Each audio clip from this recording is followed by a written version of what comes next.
Chapter 4. From this day, natural philosophy, and particularly chemistry, in the most comprehensive sense of the term, became nearly my sole occupation. I read with ardor those works, so full of genius and discrimination, which modern inquirers have written on these subjects. I attended the lectures and cultivated the acquaintance of the men of science of the university, and I found even in M. Krempe a great deal of sound sense and real information, combined, it is true, with a repulsive physiognomy and manners, but not on that account the less valuable. In M. Waldman I found a true friend. His gentleness was never tinged by dogmatism, and his instructions were given with an air of frankness and good nature that banished every idea of pedantry. In 1,000 ways he smoothed for me the path of knowledge and made the most abstruse inquiries clear and facile to my apprehension. My application was at first fluctuating and uncertain. It gained strength as I proceeded, and soon became so ardent and eager that the stars often disappeared in the light of morning whilst I was yet engaged in my laboratory. As I applied so closely, it may be easily conceived that my progress was rapid. My ardor was indeed the astonishment of the students, and my proficiency that of the masters. Professor Krempe often asked me, with a sly smile, how Cornelius Agrippa went on, whilst M. Waldman expressed the most heartfelt exultation in my progress.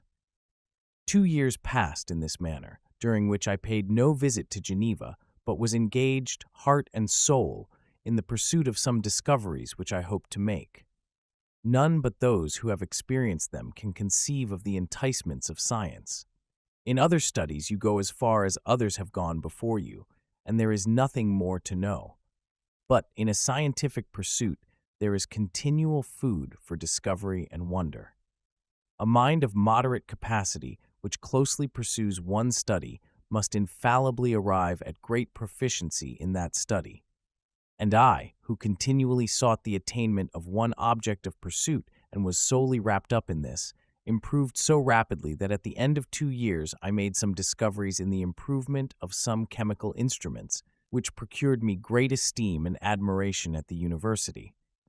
When I had arrived at this point, and had become as well acquainted with the theory and practice of natural philosophy as depended on the lessons of any of the professors at Ingolstadt, my residence there being no longer conducive to my improvements, I thought of returning to my friends and my native town, when an incident happened that protracted my stay. One of the phenomena which had peculiarly attracted my attention was the structure of the human frame, and indeed any animal endued with life. Whence, I often asked myself, did the principle of life proceed? It was a bold question, and one which has ever been considered as a mystery, yet with how many things are we upon the brink of becoming acquainted, if cowardice or carelessness did not restrain our inquiries. I revolved these circumstances in my mind, and determined thenceforth to apply myself more particularly to those branches of natural philosophy which relate to physiology. Unless I had been animated by an almost supernatural enthusiasm, my application to this study would have been irksome and almost intolerable. To examine the causes of life, we must first have recourse to death. I became acquainted with the science of anatomy, but this was not sufficient. I must also observe the natural decay and corruption of the human body. In my education, my father had taken the greatest precautions that my mind should be impressed with no supernatural horrors. I do not ever remember to have trembled at a tale of superstition or to have feared the apparition of a spirit. Darkness had no effect upon my fancy, and a churchyard was to me merely the receptacle of bodies deprived of life, which, from being the seat of beauty and strength, had become food for the worm. Now I was led to examine the cause and progress of this decay, and forced to spend days and nights in vaults and charnel houses. My attention was fixed upon every object the most insupportable to the delicacy of the human feelings. I saw how the fine form of man was degraded and wasted. I beheld the corruption of death succeed to the blooming cheek of life. I saw how the worm inherited the wonders of the eye and brain. I paused, examining and analyzing all the minutiae of causation, as exemplified in the change from life to death and death to life, until from the midst of this darkness a sudden light broke in upon me, a light so brilliant and wondrous, yet so simple, that while I became dizzy with the immensity of the prospect which it illustrated, I was surprised that among so many men of genius who had directed their inquiries towards the same science, that I alone should be reserved to discover so astonishing a secret. Remember, I am not recording the vision of a madman. The sun does not more certainly shine in the heavens than that which I now affirm is true. Some miracle might have produced it, yet the stages of the discovery were distinct and probable. After days and nights of incredible labor and fatigue, I succeeded in discovering the cause of generation and life. Nay, more, I became myself capable of bestowing animation upon lifeless matter. The astonishment which I had at first experienced on this discovery soon gave place to delight and rapture. After so much time spent in painful labor, to arrive at once at the summit of my desires was the most gratifying consummation of my toils. But this discovery was so great and overwhelming that all the steps by which I had been progressively led to it were obliterated, and I beheld only the result. What had been the study and desire of the wisest men since the creation of the world was now within my grasp. Not that, like a magic scene, it all opened upon me at once.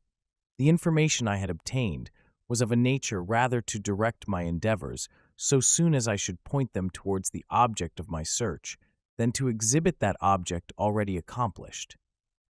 I was like the Arabian who had been buried with the dead and found a passage to life, aided only by one glimmering and seemingly ineffectual light. I see by your eagerness and the wonder and hope which your eyes express, my friend, that you expect to be informed of the secret with which I am acquainted. That cannot be. Listen patiently until the end of my story, and you will easily perceive why I am reserved upon that subject. I will not lead you on, unguarded and ardent as I then was, to your destruction and infallible misery. Learn from me, if not by my precepts, at least by my example, how dangerous is the acquirement of knowledge, and how much happier that man is who believes his native town to be the world, than he who aspires to become greater than his nature will allow. When I found so astonishing a power placed within my hands, I hesitated a long time concerning the manner in which I should employ it. Although I possessed the capacity of bestowing animation, yet to prepare a frame for the reception of it, with all its intricacies of fibers, muscles, and veins, still remained a work of inconceivable difficulty and labor. I doubted at first whether I should attempt the creation of a being like myself or one of simpler organization, but my imagination was too much exalted by my first success to permit me to doubt of my ability to give life to an animal as complex and wonderful as man. The materials at present within my command hardly appeared adequate to so arduous an undertaking, but I doubted not that I should ultimately succeed. I prepared myself for a multitude of reverses. My operations might be incessantly baffled, and at last my work be imperfect. Yet when I considered the improvement which every day takes place in science and mechanics, I was encouraged to hope my present attempts would at least lay the foundations of future success. Nor could I consider the magnitude and complexity of my plan as any argument of its impracticability. It was with these feelings that I began the creation of a human being. As the minuteness of the parts formed a great hindrance to my speed, I resolved, contrary to my first intention, to make the being of a gigantic stature, that is to say, about 8 feet in height, and proportionably large. After having formed this determination, and having spent some months in successfully collecting and arranging my materials, I began. No one can conceive the variety of feelings which bore me onwards, like a hurricane, in the first enthusiasm of success. Life and death appeared to me ideal bounds, which I should first break through, and pour a torrent of light into our dark world. A new species would bless me as its creator and source.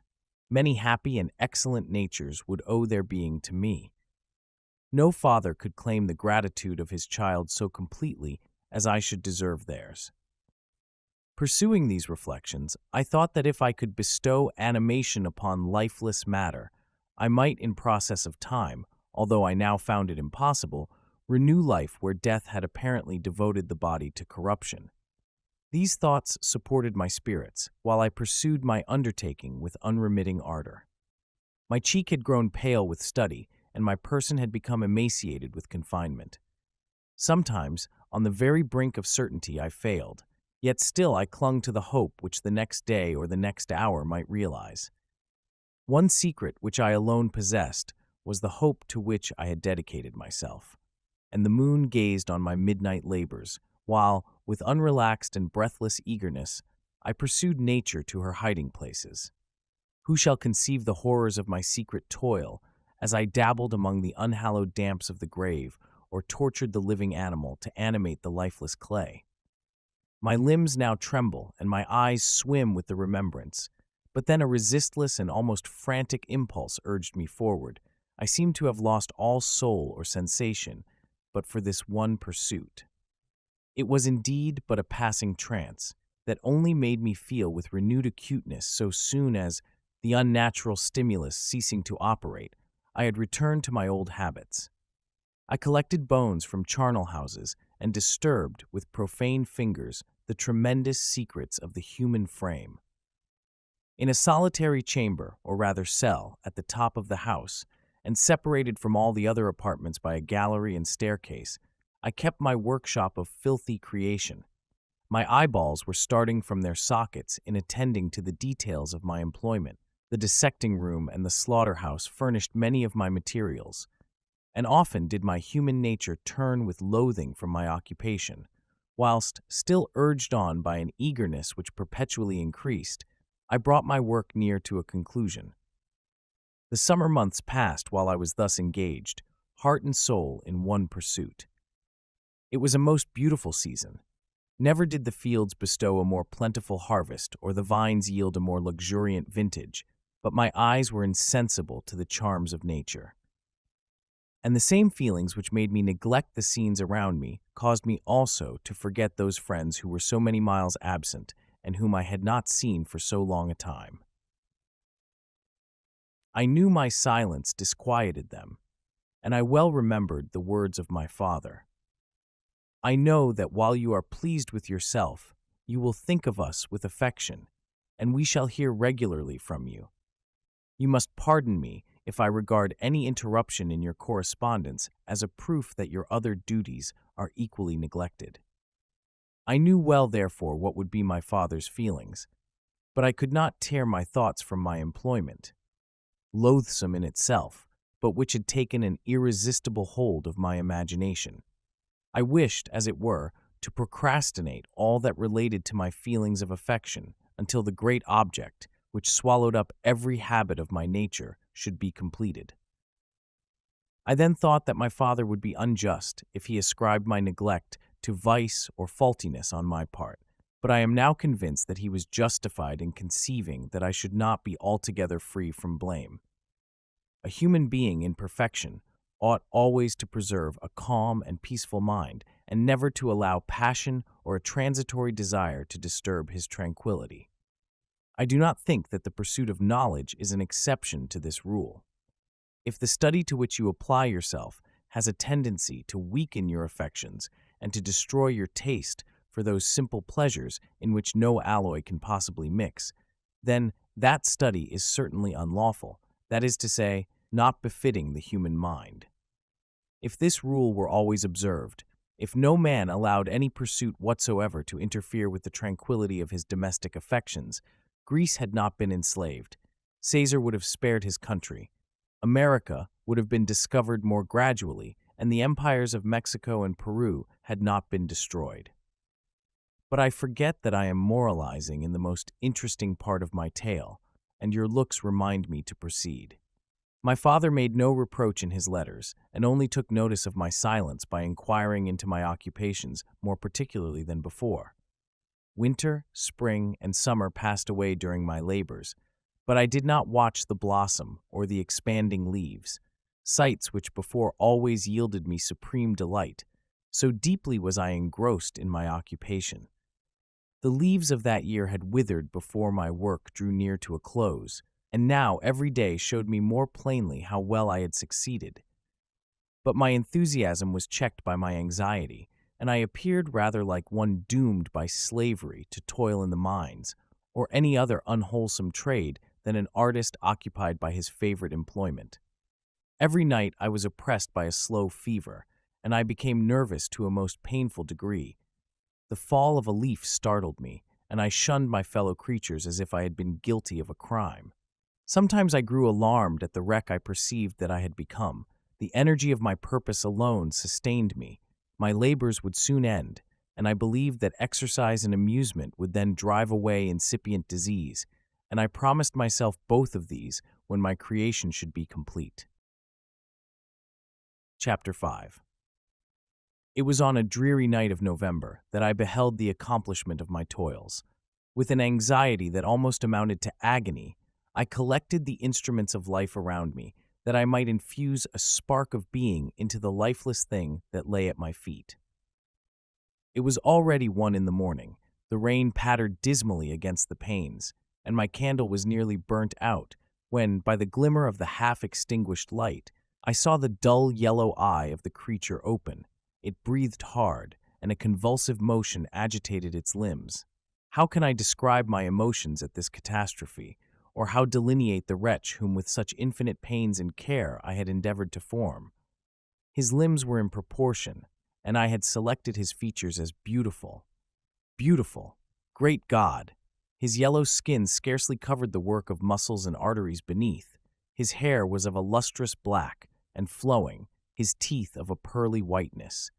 But these luxuriances only formed a more horrid contrast with his watery eyes that seemed almost of the same color as the dun white sockets in which they were set, his shriveled complexion and straight black lips.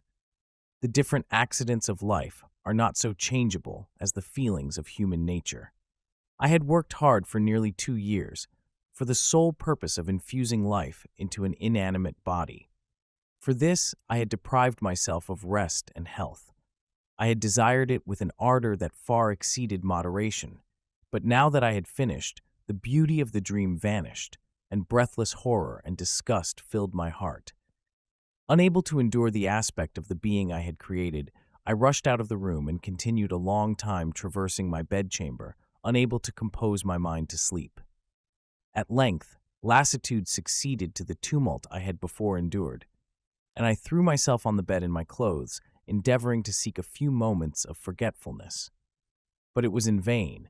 I slept indeed, but I was disturbed by the wildest dreams. I thought I saw Elizabeth, in the bloom of health, walking in the streets of Ingolstadt. Delighted and surprised, I embraced her, but as I imprinted the first kiss on her lips, they became livid with the hue of death. Her features appeared to change, and I thought that I held the corpse of my dead mother in my arms. A shroud enveloped her form, and I saw the grave worms crawling in the folds of the flannel. I started from my sleep with horror. A cold dew covered my forehead, my teeth chattered, and every limb became convulsed. When, by the dim and yellow light of the moon, as it forced its way through the window shutters, I beheld the wretch, the miserable monster whom I had created. He held up the curtain of the bed, and his eyes, if eyes they may be called, were fixed on me. His jaws opened, and he muttered some inarticulate sounds, while a grin wrinkled his cheeks. He might have spoken, but I did not hear. One hand was stretched out, seemingly to detain me, but I escaped and rushed downstairs.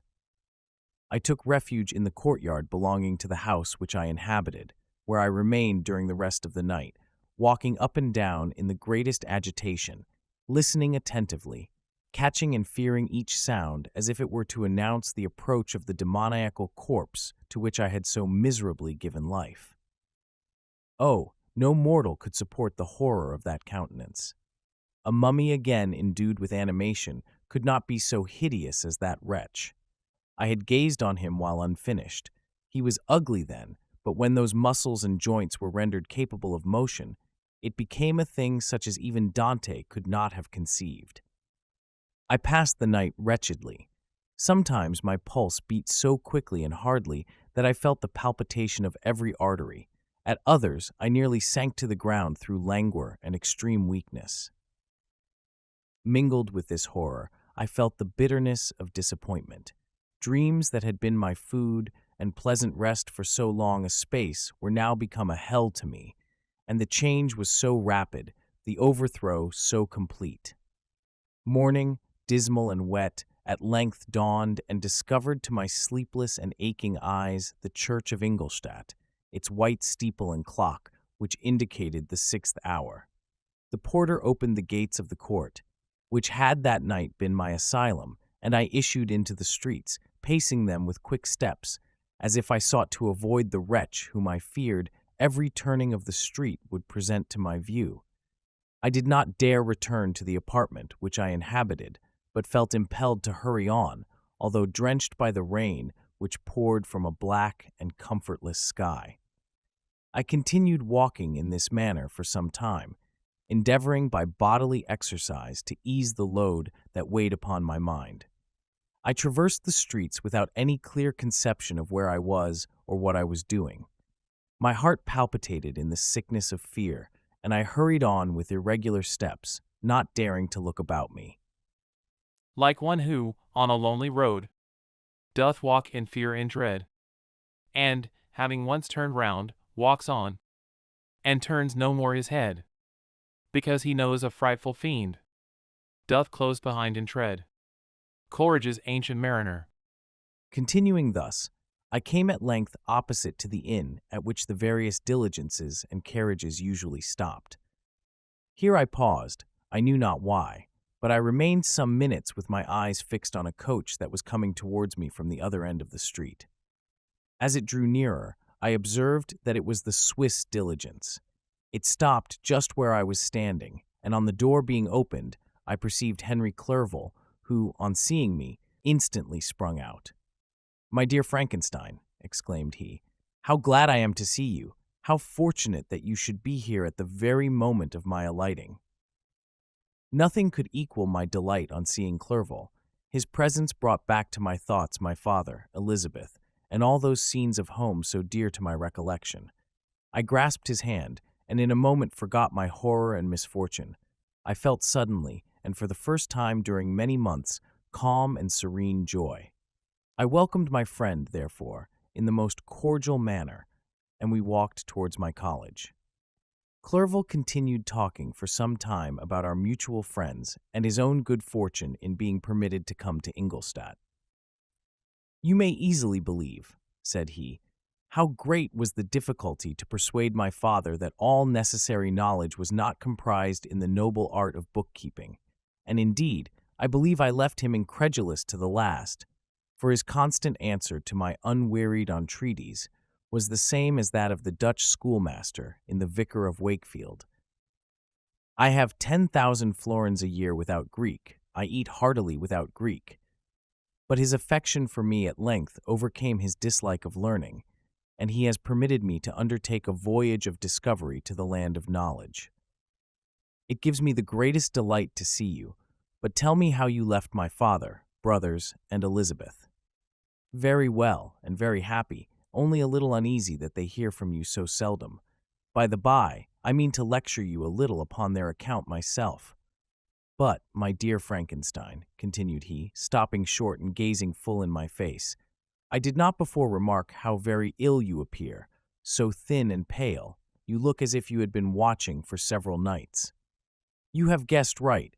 I have lately been so deeply engaged in one occupation that I have not allowed myself sufficient rest, as you see. But I sincerely hope, that all these employments are now at an end, and that I am at length free." I trembled excessively. I could not endure to think of, and far less to allude to, the occurrences of the preceding night. I walked with a quick pace, and we soon arrived at my college. I then reflected, and the thought made me shiver, that the creature whom I had left in my apartment might still be there, alive and walking about. I dreaded to behold this monster, but I feared still more that Henry should see him. Entreating him, therefore, to remain a few minutes at the bottom of the stairs, I darted up towards my own room. My hand was already on the lock of the door before I recollected myself. I then paused, and a cold shivering came over me. I threw the door forcibly open, as children are accustomed to do when they expect a specter to stand in waiting for them on the other side. But nothing appeared. I stepped fearfully in. The apartment was empty, and my bedroom was also freed from its hideous guest. I could hardly believe that so great a good fortune could have befallen me, but when I became assured that my enemy had indeed fled, I clapped my hands for joy and ran down to Clerval. We ascended into my room, and the servant presently brought breakfast, but I was unable to contain myself. It was not joy only that possessed me. I felt my flesh tingle with excess of sensitiveness, and my pulse beat rapidly. I was unable to remain for a single instant in the same place. I jumped over the chairs, clapped my hands, and laughed aloud. Clerval at first attributed my unusual spirits to joy on his arrival, but when he observed me more attentively, he saw a wildness in my eyes for which he could not account, and my loud, unrestrained, heartless laughter frightened and astonished him. "My dear Victor," cried he, "what, for God's sake, is the matter? Do not laugh in that manner. How ill you are! What is the cause of all this?" "Do not ask me," cried I, putting my hands before my eyes, for I thought I saw the dreaded spectre glide into the room. "He can tell. Oh, save me, save me!" I imagined that the monster seized me. I struggled furiously and fell down in a fit. Poor Clerval! What must have been his feelings? A meeting, which he anticipated with such joy, so strangely turned to bitterness. But I was not the witness of his grief, for I was lifeless and did not recover my senses for a long, long time. This was the commencement of a nervous fever which confined me for several months. During all that time, Henry was my only nurse. I afterwards learned that, knowing my father's advanced age and unfitness for so long a journey, and how wretched my sickness would make Elizabeth, he spared them this grief by concealing the extent of my disorder. He knew that I could not have a more kind and attentive nurse than himself, and firm in the hope he felt of my recovery, he did not doubt that, instead of doing harm, he performed the kindest action that he could towards them. But I was in reality very ill, and surely nothing but the unbounded and unremitting attentions of my friend could have restored me to life.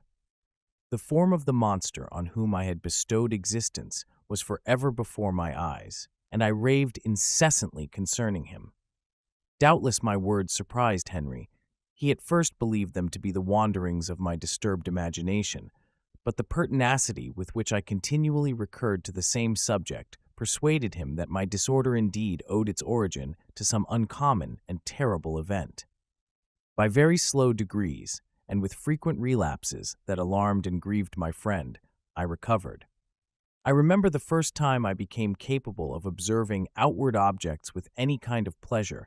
I perceived that the fallen leaves had disappeared, and that the young buds were shooting forth from the trees that shaded my window. It was a divine spring, and the season contributed greatly to my convalescence. I felt also sentiments of joy and affection revive in my bosom. My gloom disappeared, and in a short time I became as cheerful as before I was attacked by the fatal passion. "Dearest Clerval," exclaimed I, "how kind, how very good you are to me. This whole winter, instead of being spent in study, as you promised yourself, has been consumed in my sick room. How shall I ever repay you? I feel the greatest remorse for the disappointment of which I have been the occasion, but you will forgive me. You will repay me entirely if you do not discompose yourself, but get well as fast as you can. And since you appear in such good spirits, I may speak to you on one subject, may I not?" I trembled. One subject? What could it be? Could he allude to an object on whom I dared not even think? "Compose yourself," said Clerval, who observed my change of color. "I will not mention it if it agitates you, but your father and cousin would be very happy if they received a letter from you in your own handwriting. They hardly know how ill you have been, and are uneasy at your long silence." "Is that all, my dear Henry? How could you suppose that my first thought would not fly towards those dear, dear friends whom I love and who are so deserving of my love.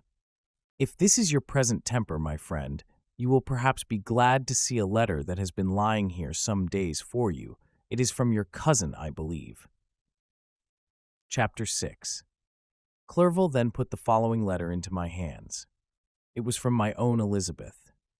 My dearest cousin, you have been ill, very ill, and even the constant letters of dear kind Henry are not sufficient to reassure me on your account.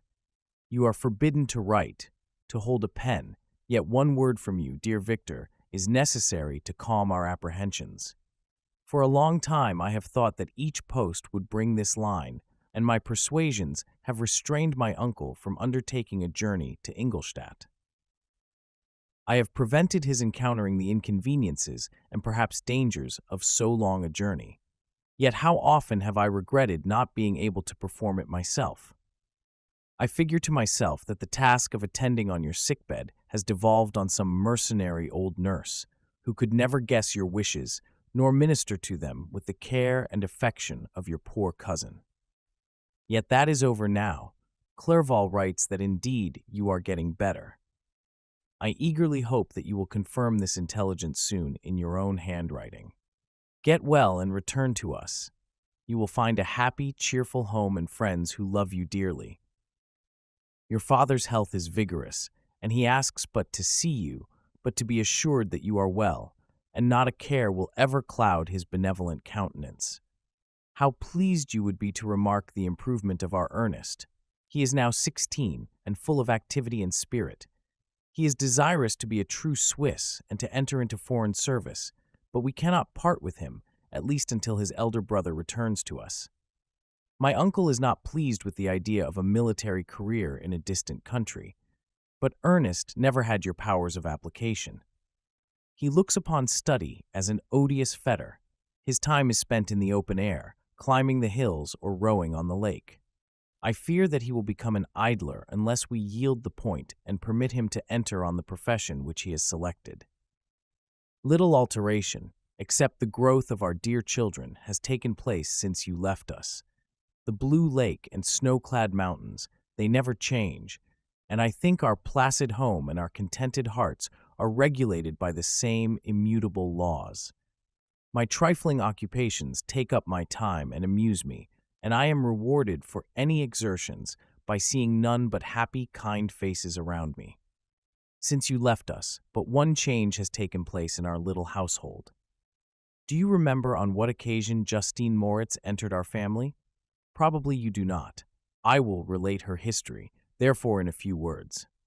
Madame Moritz, her mother, was a widow with 4 children, of whom Justine was the third. This girl had always been the favorite of her father, but through a strange perversity, her mother could not endure her, and after the death of M. Moritz, treated her very ill. My aunt observed this, and when Justine was 12 years of age, prevailed on her mother to allow her to live at our house.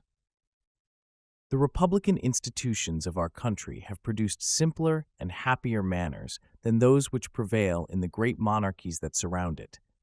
Hence there is less distinction between the several classes of its inhabitants, and the lower orders, being neither so poor nor so despised, their manners are more refined and moral.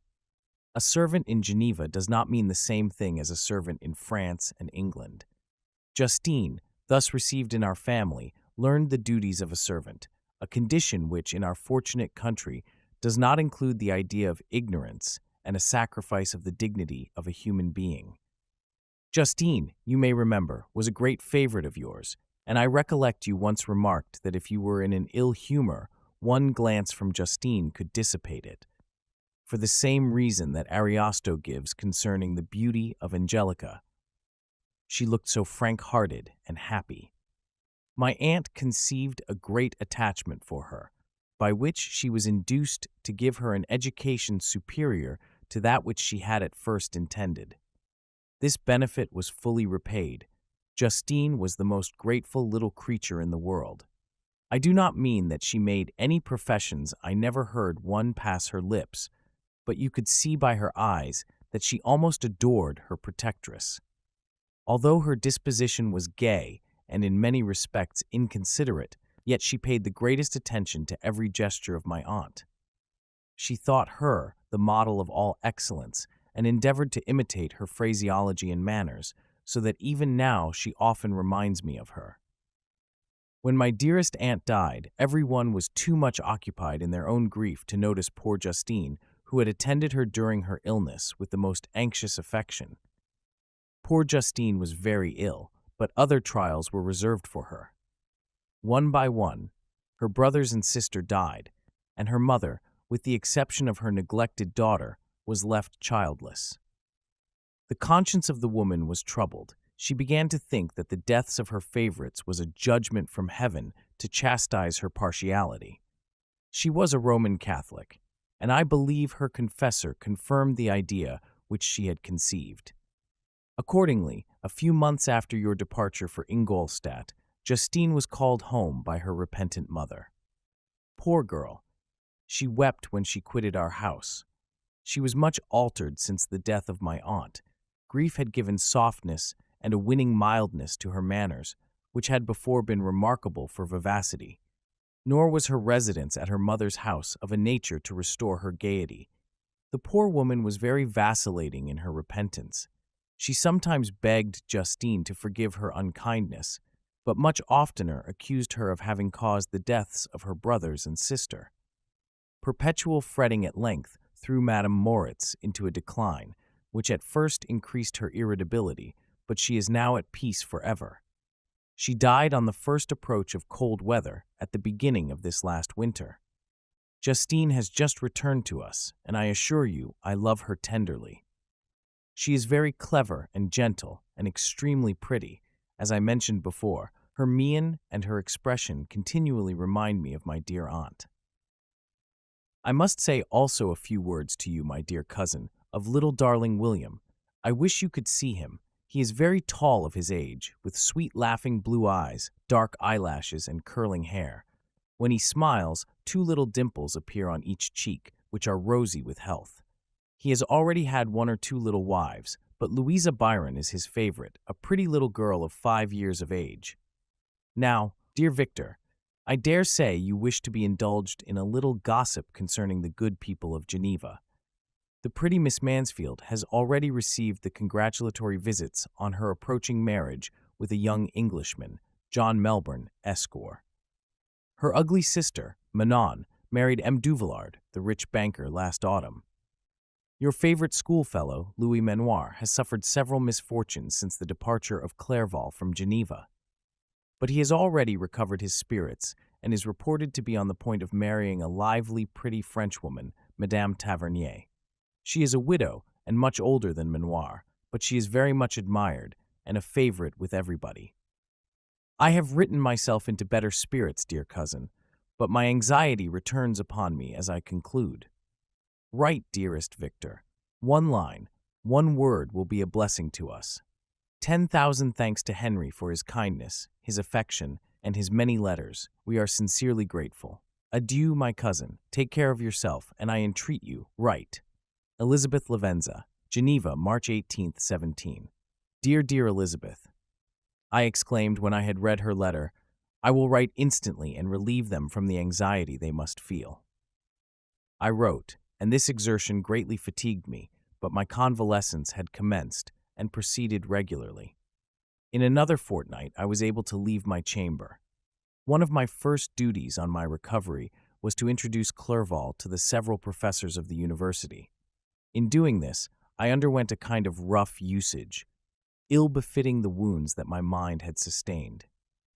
Ever since the fatal night, the end of my labors, and the beginning of my misfortunes, I had conceived a violent antipathy even to the name of natural philosophy. When I was otherwise quite restored to health, the sight of a chemical instrument would renew all the agony of my nervous symptoms. Henry saw this, and had removed all my apparatus from my view. He had also changed my apartment, for he perceived that I had acquired a dislike for the room which had previously been my laboratory. But these cares of Clerval were made of no avail when I visited the professors. M. Waldman inflicted torture when he praised, with kindness and warmth, the astonishing progress I had made in the sciences. He soon perceived that I disliked the subject, but not guessing the real cause, he attributed my feelings to modesty and changed the subject from my improvement to the science itself, with a desire, as I evidently saw, of drawing me out. What could I do? He meant to please, and he tormented me. I felt as if he had placed carefully, one by one, in my view, those instruments which were to be afterwards used in putting me to a slow and cruel death. I writhed under his words, yet dared not exhibit the pain I felt. Clerval, whose eyes and feelings were always quick in discerning the sensations of others, declined the subject, alleging, in excuse, his total ignorance, and the conversation took a more general turn. I thanked my friend from my heart, but I did not speak. I saw plainly that he was surprised, but he never attempted to draw my secret from me. And although I loved him with a mixture of affection and reverence that knew no bounds, yet I could never persuade myself to confide in him that event which was so often present to my recollection, but which I feared the detail to another would only impress more deeply. M. Krempe was not equally docile, and in my condition at that time, of almost insupportable sensitiveness, his harsh, blunt encomiums gave me even more pain than the benevolent approbation of M. Waldman. "Din the fellow," cried he. "Why, M. Clerval, I assure you he has outstripped us all. Stare if you please, but it is nevertheless true. A youngster who, but a few years ago, believed in Cornelius Agrippa as firmly as in the gospel, has now set himself at the head of the university, and if he is not soon pulled down, we shall all be out of countenance. Continued he, observing my face expressive of suffering, M. Frankenstein is modest, an excellent quality in a young man. Young men should be diffident of themselves, you know, M. Clerval. I was myself when young, but that wears out in a very short time." M. Krempe had now commenced an eulogy on himself, which happily turned the conversation from a subject that was so annoying to me. Clerval had never sympathized in my tastes for natural science, and his literary pursuits differed wholly from those which had occupied me. He came to the university with the design of making himself complete master of the Oriental languages, and thus he should open a field for the plan of life he had marked out for himself. Resolved to pursue no inglorious career, he turned his eyes toward the East as affording scope for his spirit of enterprise. The Persian, Arabic, and Sanskrit languages engaged his attention, and I was easily induced to enter on the same studies. Idleness had ever been irksome to me, and now that I wished to fly from reflection and hated my former studies, I felt great relief in being the fellow pupil with my friend, and found not only instruction but consolation in the works of the Orientalists. I did not, like him, attempt a critical knowledge of their dialects, for I did not contemplate making any other use of them than temporary amusement. I read merely to understand their meaning, and they well repaid my labors. Their melancholy is soothing, and their joy elevating to a degree I never experienced in studying the authors of any other country. When you read their writings, life appears to consist in a warm sun and a garden of roses, in the smiles and frowns of a fair enemy, and the fire that consumes your own heart. How different from the manly and heroical poetry of Greece and Rome! Summer passed away in these occupations, and my return to Geneva was fixed for the latter end of autumn. But being delayed by several accidents, winter and snow arrived, the roads were deemed impassable, and my journey was retarded until the ensuing spring. I felt this delay very bitterly, for I longed to see my native town and my beloved friends. My return had only been delayed so long from an unwillingness to leave Clerval in a strange place before he had become acquainted with any of its inhabitants.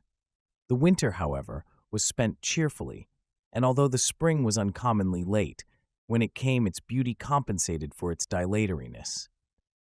The month of May had already commenced, and I expected the letter daily which was to fix the date of my departure, when Henry proposed a pedestrian tour in the environs of Ingolstadt, that I might bid a personal farewell to the country I had so long inhabited. I acceded with pleasure to this proposition. I was fond of exercise, and Clerval had always been my favorite companion in the ramble of this nature that I had taken among the scenes of my native country. We passed a fortnight in these perambulations. My health and spirits had long been restored, and they gained additional strength from the salubrious air I breathed, the natural incidents of our progress, and the conversation of my friend. Study had before secluded me from the intercourse of my fellow creatures, and rendered me unsocial, but Clerval called forth the better feelings of my heart. He again taught me to love the aspect of nature and the cheerful faces of children. Excellent friend, how sincerely you did love me, and endeavor to elevate my mind until it was on a level with your own. A selfish pursuit had cramped and narrowed me, until your gentleness and affection warmed and opened my senses. I became the same happy creature who, a few years ago, loved and beloved by all, had no sorrow or care. When happy, inanimate nature had the power of bestowing on me the most delightful sensations. A serene sky and verdant fields filled me with ecstasy. The present season was indeed divine. The flowers of spring bloomed in the hedges, while those of summer were already in bud. I was undisturbed by thoughts which during the preceding year had pressed upon me, notwithstanding my endeavors to throw them off with an invincible burden. Henry rejoiced in my gaiety, and sincerely sympathized in my feelings. He exerted himself to amuse me, while he expressed the sensations that filled his soul. The resources of his mind on this occasion were truly astonishing. His conversation was full of imagination, and very often, in imitation of the Persian and Arabic writers, he invented tales of wonderful fancy and passion. At other times he repeated my favorite poems, or drew me out into arguments, which he supported with great ingenuity. We returned to our college on a Sunday afternoon. The peasants were dancing, and everyone we met appeared gay and happy. My own spirits were high, and I bounded along with feelings of unbridled joy and hilarity. Chapter 7. On my return, I found the following letter from my father.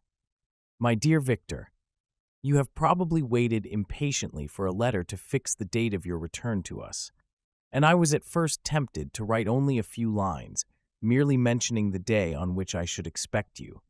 But that would be a cruel kindness, and I dare not do it. What would be your surprise, my son, when you expected a happy and glad welcome, to behold, on the contrary, tears and wretchedness? And how, Victor, can I relate our misfortune? Absence cannot have rendered you callous to our joys and griefs, and how shall I inflict pain on my long-absent son? I wish to prepare you for the woeful news, but I know it is impossible. Even now your eye skims over the page to seek the words which are to convey to you the horrible tidings. William is dead, that sweet child, whose smiles delighted and warmed my heart, who was so gentle, yet so gay. Victor, he is murdered. I will not attempt to console you, but will simply relate the circumstances of the transaction. Last Thursday, May 7th, I, my niece, and your 2 brothers went to walk in Plainpalais. The evening was warm and serene, and we prolonged our walk farther than usual. It was already dusk before we thought of returning, and then we discovered that William and Ernest, who had gone on before, were not to be found. We accordingly rested on a seat until they should return. Presently, Ernest came and inquired if we had seen his brother. He said that he had been playing with him, that William had run away to hide himself, and that he vainly sought for him, and afterwards waited for a long time, but that he did not return. This account rather alarmed us, and we continued to search for him until night fell, when Elizabeth conjectured that he might have returned to the house. He was not there. We returned again, with torches, for I could not rest when I thought that my sweet boy had lost himself and was exposed to all the damps and dews of night. Elizabeth also suffered extreme anguish. About 5 in the morning, I discovered my lovely boy, whom the night before I had seen blooming and active in health, stretched on the grass, livid and motionless. The print of the murderer's finger was on his neck. He was conveyed home, and the anguish that was visible in my countenance betrayed the secret to Elizabeth. She was very earnest to see the corpse. At first I attempted to prevent her, but she persisted, and entering the room where it lay, hastily examined the neck of the victim, and clasping her hands exclaimed, "O God, I have murdered my darling child." She fainted and was restored with extreme difficulty. When she again lived, it was only to weep and sigh. She told me that that same evening, William had teased her to let him wear a very valuable miniature that she possessed of your mother. This picture is gone, and was doubtless the temptation which urged the murderer to the deed. We have no trace of him at present, although our exertions to discover him are unremitted, but they will not restore my beloved William. Come, dearest Victor, you alone can console Elizabeth. She weeps continually, and accuses herself unjustly as the cause of his death. Her words pierce my heart. We are all unhappy, but will not that be an additional motive for you, my son, to return and be our comforter? Your dear mother. Alas, Victor, I now say, thank God she did not live to witness the cruel, miserable death of her youngest darling. Come, Victor, not brooding thoughts of vengeance against the assassin, but with feelings of peace and gentleness that will heal, instead of festering, the wounds of our minds. Enter the house of mourning, my friend, but with kindness and affection for those who love you, and not with hatred for your enemies. Your affectionate and afflicted father, Alphonse Frankenstein. Geneva, May 12th, 17. Clerval, who had watched my countenance as I read this letter, was surprised to observe the despair that succeeded the joy I at first expressed on receiving news from my friends. I threw the letter on the table and covered my face with my hands. "My dear Frankenstein," exclaimed Henry when he perceived me weep with bitterness, "are you always to be unhappy? My dear friend, what has happened?" I motioned him to take up the letter, while I walked up and down the room in the extremest agitation. Tears also gushed from the eyes of Clerval as he read the account of my misfortune. "I can offer you no consolation, my friend," said he. "Your disaster is irreparable. What do you intend to do?" "To go instantly to Geneva. Come with me, Henry, to order the horses." During our walk, Clerval endeavored to say a few words of consolation. He could only express his heartfelt sympathy. "Poor William," said he, "dear lovely child, he now sleeps with his angel mother, who that had seen him bright and joyous in his young beauty, but must weep over his untimely loss. To die so miserably, to feel the murderer's grasp, how much more a murdered that could destroy radiant innocence. Poor little fellow, one only consolation have we. His friends mourn and weep, but he is at rest. The pang is over, his sufferings are at an end forever. A sod covers his gentle form, and he knows no pain. He can no longer be a subject for pity. We must reserve that for his miserable survivors." Clerval spoke thus as we hurried through the streets. The words impressed themselves on my mind, and I remembered them afterwards in solitude. But now, as soon as the horses arrived, I hurried into a cabriolet and bade farewell to my friend. My journey was very melancholy. At first I wished to hurry on, for I longed to console and sympathize with my loved and sorrowing friends. But when I drew near my native town, I slackened my progress. I could hardly sustain the multitude of feelings that crowded into my mind. I passed through scenes familiar to my youth, but which I had not seen for nearly 6 years. How altered everything might be during that time! One sudden and desolating change had taken place, but 1,000 little circumstances might have by degrees worked other alterations, which, although they were done more tranquilly, might not be the less decisive. Fear overcame me. I dared no advance, dreading 1,000 nameless evils that made me tremble, although I was unable to define them. I remained 2 days at Lausanne in this painful state of mind. I contemplated the lake. The waters were placid, all around was calm, and the snowy mountains, the palaces of nature, were not changed. By degrees the calm and heavenly scene restored me, and I continued my journey towards Geneva. The road ran by the side of the lake, which became narrower as I approached my native town. I discovered more distinctly the black sides of Jura and the bright summit of Mont Blanc. I wept like a child. "Dear mountains, my own beautiful lake, how do you welcome your wanderer? Your summits are clear, the sky and lake are blue and placid. Is this to prognosticate peace or to mock at my unhappiness?" I fear, my friend, that I shall render myself tedious by dwelling on these preliminary circumstances, but they were days of comparative happiness, and I think of them with pleasure. My country, my beloved country, who but a native can tell the delight I took in again beholding thy streams, thy mountains, and more than all, thy lovely lake? Yet, as I drew nearer home, grief and fear again overcame me. Night also closed around, and when I could hardly see the dark mountains, I felt still more gloomily. The picture appeared a vast and dim scene of evil, and I foresaw obscurely that I was destined to become the most wretched of human beings. Alas, I prophesied truly and failed only in one single circumstance, that in all the misery I imagined and dreaded, I did not conceive the 100th part of the anguish I was destined to endure. It was completely dark when I arrived in the environs of Geneva. The gates of the town were already shut, and I was obliged to pass the night at Secheron, a village at the distance of half a league from the city. The sky was serene, and as I was unable to rest, I resolved to visit the spot where my poor William had been murdered.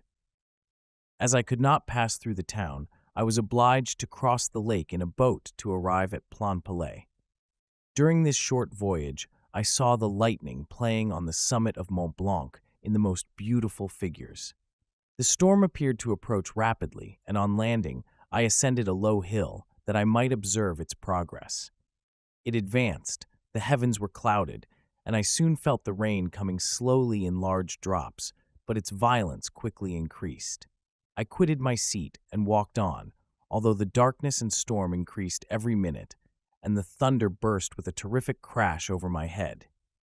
It was echoed from Salève, the Juras, and the Alps of Savoy. Vivid flashes of lightning dazzled my eyes, illuminating the lake, making it appear like a vast sheet of fire. Then for an instant, everything seemed of a pitchy darkness, until the eye recovered itself from the preceding flash. The storm, as is often the case in Switzerland, appeared at once in various parts of the heavens.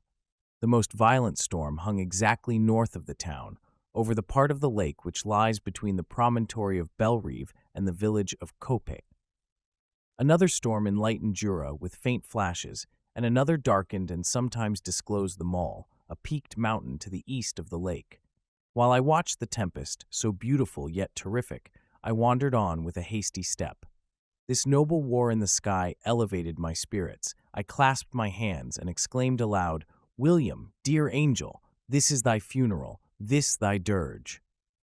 As I said these words, I perceived in the gloom a figure which stole from behind a clump of trees near me. I stood fixed, gazing intently.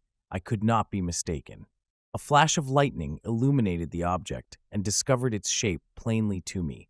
Its gigantic stature, and the deformity of its aspect more hideous than belongs to humanity, instantly informed me that it was the wretch, the filthy Damon, to whom I had given life. What did he there? Could he be, I shuddered at the conception, the murderer of my brother? No sooner did that idea cross my imagination than I became convinced of its truth. My teeth chattered, and I was forced to lean against a tree for support. The figure passed me quickly, and I lost it in the gloom. Nothing in human shape could have destroyed the fair child. He was the murderer. I could not doubt it. The mere presence of the idea was an irresistible proof of the fact.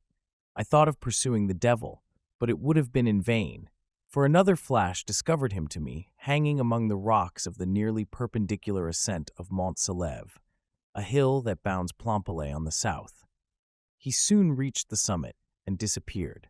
I remained motionless. The thunder ceased, but the rain still continued, and the scene was enveloped in an impenetrable darkness. I revolved in my mind the events which I had until now sought to forget, the whole train of my progress toward the creation, the appearance of the works of my own hands at my bedside, its departure. 2 years had now nearly elapsed since the night on which he first received life, and was this his first crime? Alas! I had turned loose into the world a depraved wretch, whose delight was in carnage and misery. Had he not murdered my brother?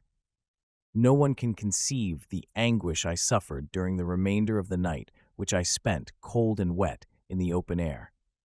but I did not feel the inconvenience of the weather. My imagination was busy in scenes of evil and despair. I considered the being whom I had cast among mankind and endowed with the will and power to effect purposes of horror, such as the deed which he had now done, nearly in the light of my own vampire, my own spirit let loose from the grave, and forced to destroy all that was dear to me. Day dawned, and I directed my steps towards the town. The gates were open, and I hastened to my father's house. My first thought was to discover what I knew of the murderer and cause instant pursuit to be made. But I paused when I reflected on the story that I had to tell. A being whom I myself had formed and endued with life had met me at midnight among the precipices of an inaccessible mountain. I remembered also the nervous fever with which I had been seized just at the time that I dated my creation, and which would give an air of delirium to a tale otherwise so utterly improbable. I well knew that if any other had communicated such a relation to me, I should have looked upon it as the ravings of insanity. Besides, the strange nature of the animal would elude all pursuit, even if I were so far credited as to persuade my relatives to commence it. And then of what use would be pursuit? Who could arrest a creature capable of scaling the overhanging sides of Mont Salève? These reflections determined me, and I resolved to remain silent. It was about 5 in the morning when I entered my father's house. I told the servants not to disturb the family and went into the library to attend their usual hour of rising. 6 years had elapsed, passed in a dream, but for one indelible trace, and I stood in the same place where I had last embraced my father before my departure for Ingolstadt. Beloved and venerable parent, he still remained to me. I gazed on the picture of my mother, which stood over the mantelpiece. It was an historical subject, painted at my father's desire, and represented Caroline Beaufort in an agony of despair, kneeling by the coffin of her dead father. Her garb was rustic and her cheek pale, but there was an air of dignity and beauty that hardly permitted the sentiment of pity. Below this picture was a miniature of William, and my tears flowed when I looked upon it. While I was thus engaged, Ernest entered. He had heard me arrive and hastened to welcome me. "Welcome, my dearest Victor," said he.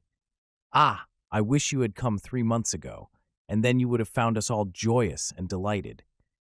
You come to us now to share a misery which nothing can alleviate, yet your presence will, I hope, revive our father, who seems sinking under his misfortune, and your persuasions will induce poor Elizabeth to cease her vain and tormenting self-accusations. Poor William, he was our darling and our pride." Tears, unrestrained, fell from my brother's eyes. A sense of mortal agony crept over my frame. Before, I had only imagined the wretchedness of my desolated home. The reality came on me as a new and a not less terrible disaster. I tried to calm Ernest. I inquired more minutely concerning my father, and here I named my cousin. "She most of all," said Ernest, "requires consolation. She accused herself of having caused the death of my brother, and that made her very wretched. But since the murderer has been discovered—" "The murderer discovered! Good God! How can that be? Who could attempt to pursue him? It is impossible. One might as well try to overtake the winds or confine a mountain stream with a straw. I saw him too. He was free last night." "I do not know what you mean," replied my brother, in accents of wonder, "but to us the discovery we have made completes our misery. No one would believe it at first, and even now Elizabeth will not be convinced, notwithstanding all the evidence. Indeed, who would credit that Justine Moritz, who was so amiable and fond of all the family, could suddenly become so capable of so frightful, so appalling a crime? Justine Moritz! Poor, poor girl! Is she the accused? But it is wrongfully. Everyone knows that. No one believes it, surely, Ernest?" "No one did at first, but several circumstances came out that have almost forced conviction upon us, and her own behavior has been so confused as to add to the evidence of facts a weight that, I fear, leaves no hope for doubt. But she will be tried today, and you will then hear all." He then related that, the morning on which the murder of poor William had been discovered, Justine had been taken ill and confined to her bed for several days. During this interval, one of the servants, happening to examine the apparel she had worn on the night of the murder, had discovered in her pocket the picture of my mother, which had been judged to be the temptation of the murderer. The servant instantly showed it to one of the others, who, without saying a word to any of the family, went to a magistrate, and upon their deposition, Justine was apprehended. On being charged with the fact, the poor girl confirmed the suspicion in a great measure by her extreme confusion of manner. This was a strange tale, but it did not shake my faith, and I replied earnestly, "You are all mistaken. I know the murderer. Justine, poor, good Justine, is innocent." At that instant my father entered. I saw unhappiness deeply impressed on his countenance, but he endeavored to welcome me cheerfully, and, after we had exchanged our mournful greeting, would have introduced some other topic than that of our disaster, had not Ernest exclaimed, "Good God, Papa! Victor says that he knows who was the murderer of poor William." "We do also, unfortunately," replied my father, "for indeed I had rather have been forever ignorant than have discovered so much depravity and ungratitude in one I valued so highly." "My dear father, you are mistaken. Justine is innocent. If she is, God forbid that she should suffer as guilty. She is to be tried today, and I sincerely hope, that she will be acquitted." This speech calmed me. I was firmly convinced in my own mind that Justine, and indeed every human being, was guiltless of this murder. I had no fear, therefore, that any circumstantial evidence could be brought forward strong enough to convict her. My tale was not one to announce publicly. Its astounding horror would be looked upon as madness by the vulgar. Did anyone indeed exist, except I, the Creator, who would believe, unless his senses convinced him, in the existence of the living monument of presumption and rash ignorance which I had let loose upon the world? We were soon joined by Elizabeth. Time had altered her since I last beheld her. It had endowed her with loveliness surpassing the beauty of her childish years. There was the same candor, the same vivacity, but it was allied to an expression more full of sensibility and intellect. She welcomed me with the greatest affection. "Your arrival, my dear cousin," said she, "fills me with hope. You perhaps will find some means to justify my poor guiltless Justine. Alas, who is safe if she be convicted of crime? I rely on her innocence as certainly as I do upon my own. Our misfortune is doubly hard to us. We have not only lost that lovely darling boy, but this poor girl, whom I sincerely love, is to be torn away by even a worse fate. If she is condemned, I never shall know joy more. But she will not. I am sure she will not. And then I shall be happy again, even after the sad death of my little William." "She is innocent, my Elizabeth," said I, "and that shall be proved. Fear nothing, but let your spirits be cheered by the assurance of her acquittal." "How kind and generous you are. Every one else believes in her guilt, and that made me wretched, for I knew that it was impossible, and to see every one else prejudiced in so deadly a manner rendered me hopeless and despairing." She wept. "Dearest niece," said my father, "dry your tears. If she is, as you believe, innocent, rely on the justice of our laws, and the activity with which I shall prevent the slightest shadow of partiality.